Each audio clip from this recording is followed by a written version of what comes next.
నిజమైన భక్తులకు హృదయాలు దేవునికి తెలుసు. అర్థమవుతుందండి? ఇప్పుడు ఇంకోసారి తెలుసా, ఎవరైతే దేవుని నమ్మని కష్టాలు, బాధలు, శ్రమలు అనిపిస్తున్నారో వాళ్ళే నిజమైన భక్తులు. అది మీకు తెలియదు. మీరేమనుకుంటుంటే ఎక్కడున్నాడు దేవుడు, ఎంతకాలం ప్రార్థన చేయాలా, నిజంగా దేవుడు ఉంటే, దేవుడు నా మాట వింటే, నా ప్రార్థన వింటే నాకే కష్టాలు ఎందుకు, వాళ్ళు చూడు హాయిగా ఉన్నారు అని వాళ్ళు అనుకుంటాం మనం.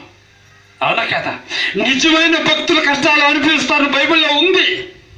వీరు కప్పక చదవలేదు, టైం వేస్ట్ అవుతుందని నేను చెప్పట్లా వచ్చినారు.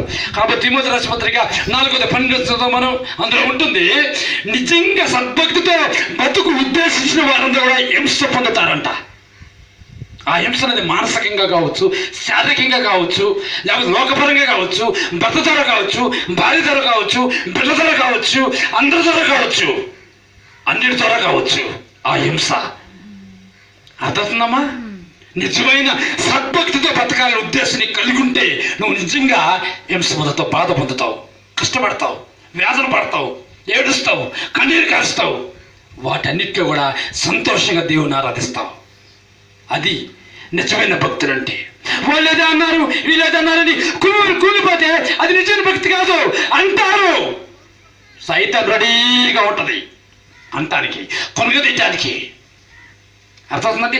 భర్త ద్వారా కింగదీస్తుంది, కొడుకు ద్వారా కింగదీస్తుంది, కూతురు ద్వారా కింగదీస్తుంది, అల్లుడి ద్వారా కింగదీస్తుంది, స్నేహితుల ద్వారా కింగదీస్తుంది, భార్య ద్వారా కింగదీస్తుంది, అందరి ద్వారా కింగదీస్తుంది, దేవుని బిడ్డల ద్వారా కింగదీస్తుంది, అన్యుల ద్వారా కురుస్తుంది, సందు తిరిగితే పాష ద్వారా కూడా కింగదీస్తుంది.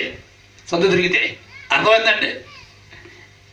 సైతానికి వాడేయడం లేదు, ఎవరు లోపడితే వాడితేనే అన్నీ చేస్తుంది. భయంకరమైన పనులు, భయంకరంగా మాటలు అనిపిస్తుంది.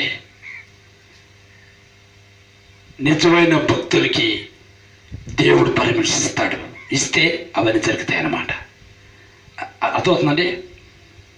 నువ్వు కృంగిపోతున్నావు అంటే, ఇతరులు నిన్ను అంటున్నారంటే నువ్వు భక్తి ఉండబట్టే.